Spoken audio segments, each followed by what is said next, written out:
Hello students, I am Dr. Umesh Bansod from the Department of English, J.M. Patel College, Bhandara, Maharashtra. Today we are talking about syllabus of English literature prescribed for BA Semester 2 by RTM Nagpur University, Nagpur.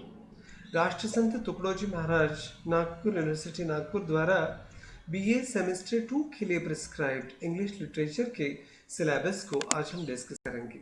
जानने की कोशिश करेंगे कि BA same 1 के syllabus में और same 2 के syllabus में क्या फ़र्क है और क्या नए नए एडिशन है। Bachelor of arts part 1 examination के लिए सेकंड सेमेस्टर के लिए सिलेबस कुछ इस प्रकार से रहेगा। थ्योरी मार्क्स 80 है, इंटरनल असेसमेंट है। ये सिलेबस 2020-21 ऑनवर्ड्स नए सिलेबस के तौर पर प्रिस्क्राइब किया गया है। तो 80 मार्क्स थ्योरी के रहेंगे और इंटरनल असेसमेंट के कुल मिलाकर 20 ऐसे 100 मार्क्स का आपका असेसमेंट होना है। प्रिस्क्राइब टेक्स्ट बुक आपको पता है, selection of literature from Elizabethan to Restoration, ये बुक आपको रेफरेंस के लिए खरीदनी है। ओरिएंट ब्लैकस्टोन पब्लिकेशन ने इसे पब्लिश किया है।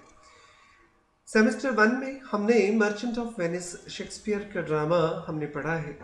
इस साल अभी सेमेस्टर 2 में हमें Robinson Crusoe bye Daniel Dafoe, एक बेहतरीन नॉवेल इस बार हमें सीखना है, हमें पढ़ना है। सेक्शन 1 पोएट्री का रहेगा, 20 मार्क्स के लिए प्रिस्क्राइब्ड है। कुल मिलाकर 20 मार्क्स पोएट्री सेक्शन पर रहेंगे। Go and catch the falling star by John Donne, ये इंपॉर्टेंट पोएम पढ़नी है।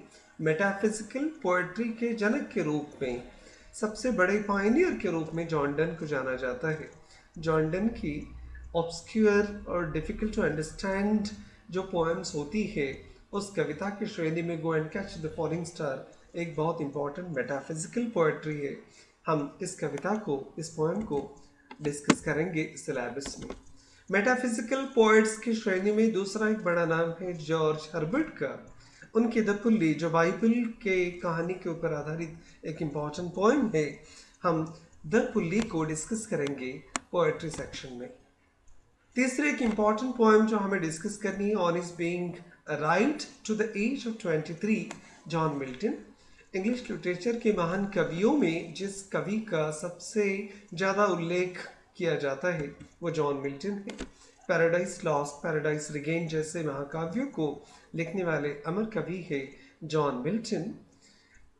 कम उम्र में आंखें चली गई और आंखें नहीं रहने के बावजूद भी बहुत उत्कृष्ट साहित्य का सृजन जॉन मिल्टन ने किया है। We will try to understand his contribution through this poem, and this will be one of the important poems of the syllabus.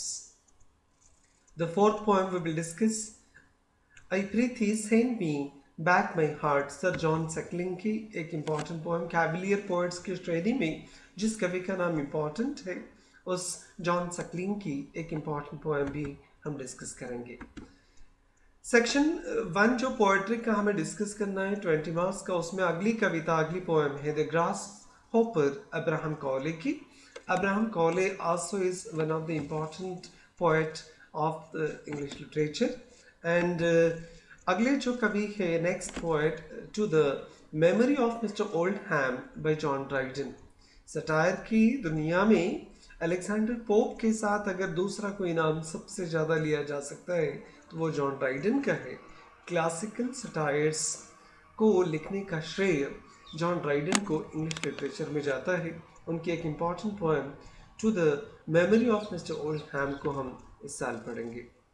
Odd on solitude, Alexander Pope. John Dryden का उल्लेख हो और pope का उल्लेख ना हो तो बात अधूरी लगती है।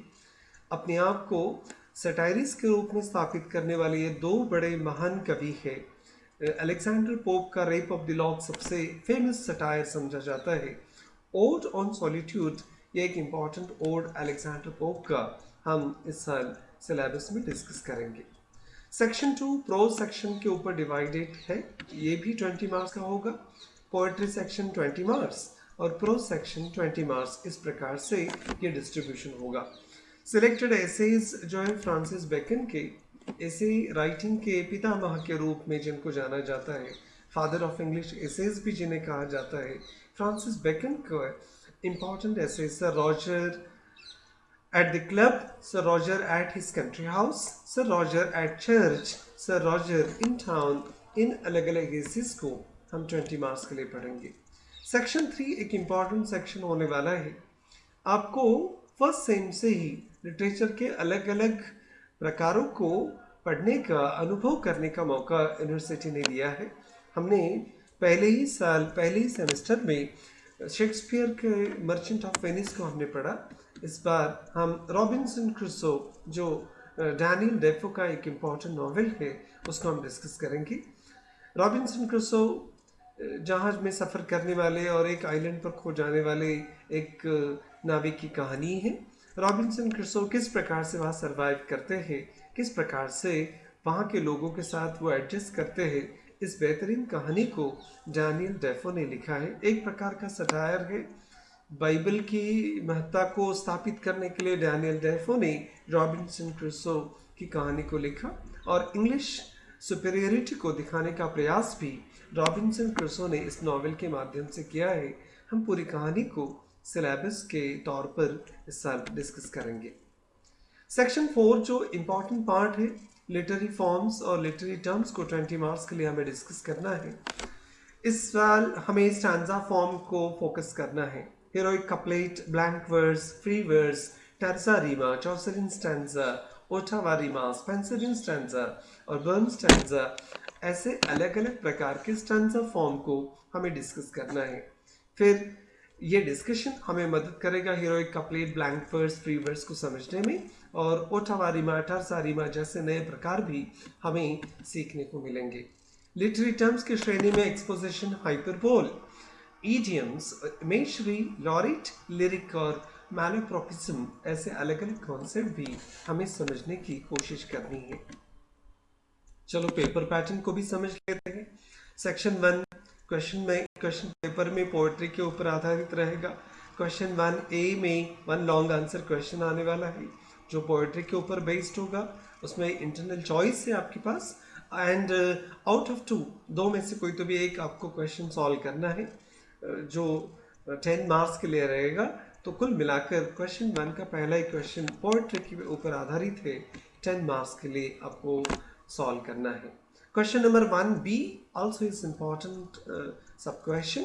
2 short answer questions will be asked to be written in 100 words. 2 out of 4, 4 में से कोई तो भी 2 आपको सॉल्व करने हैं on 4 poems. Other than long answer questions में जो 2 poems पूछी जाएंगी उनको छोड़कर ये 4 poems होंगी जिन पर आधारित ये क्वेश्चंस रहने वाले हैं। 5 मार्क्स के 2 क्वेश्चंस आपको सॉल्व करने हैं, 10 मार्क्स यहाँ भी कवर होंगे।